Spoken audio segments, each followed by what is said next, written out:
Let's ponder this then. We're joined by Benjamin Loughnane, Research Fellow at the Bow Group think tank, and Tom Pollard, who's a mental health and poverty researcher. Gentlemen, welcome to you both. Tom, we'll start with you. What did you make of Lee Anderson's comments? Well, as your guest just said there, I think it was insensitive and it was patronising. I spent time in food banks just before Christmas doing some research around why people were needing food banks, and in particular the impact on their mental health of needing to seek support in that way. And what I heard from people is that they are spending every minute of every day trying to figure out how to make ends meet. You know, this isn't something they take lightly. People don't go to food banks unless they really feel they've exhausted all other options. So the idea that people are just ending up there because they, haven't thought enough about how to budget or just don't know how to cook, it just does not ring true from what I saw in the food banks I visited. I think it's also striking that, the comments about him saying that some people end up in food banks for these reasons. I mean, if you listen back to what he said there isn't really a crisis going on in this country, and the suggestion was that this was the driving force behind food bank use. But if that's the case, then why has food bank use increased so much over the last 10 years? Benjamin Loughnane, what's your take?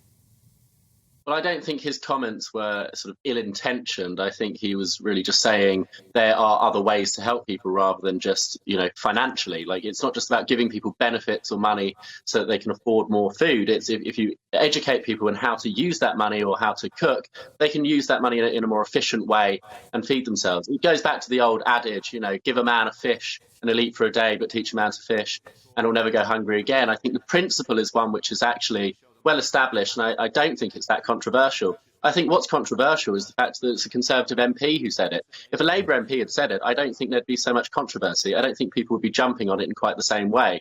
And if we look at what he actually said, I think it was completely well-intentioned and in no way malicious.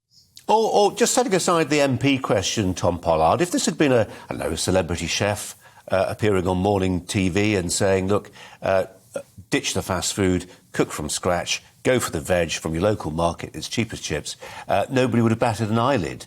But I just wonder if, therefore, we're saying that it's inappropriate somehow for an MP to say this, then that seems to run slightly counter to the whole principles of democracy. If MPs can't speak their mind in a place of parliamentary privilege, then what can they do?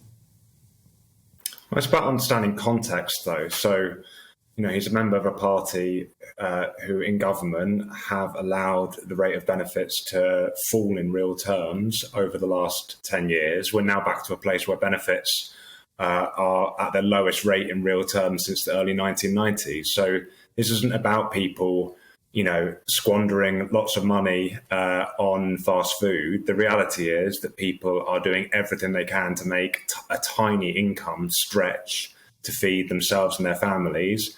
And the reason we're seeing an increase in food bank use is a growing number of people just aren't able to make ends meet on that budget. Benjamin Loughnane, I mean, there is a presentational problem for the Conservatives here, isn't there? Which is it reinforces the idea, and it may be a bogus one in the eyes of many people who know about these things, of the nasty party. I completely empathise with that. I think it rankles when, a government which has done very little in terms of counterbalancing the cost of living crisis. If anything, the policy making has exacerbated the cost of living crisis, but that affects everyone. I think equally. But I understand why people would say, the Conservative Party coming out saying this, that's a bit rich, isn't it? But at the end of the day, Lee Anderson is a backbench MP. He's not in government. He's not the person who's responsible for this. If you want to direct your ire at the government, feel free to do so. But taking what I think was a fairly well-intentioned comment from somebody who actually does want to help people in food banks and does actually want to help his constituents who are struggling, I think is directing that anger in the wrong place.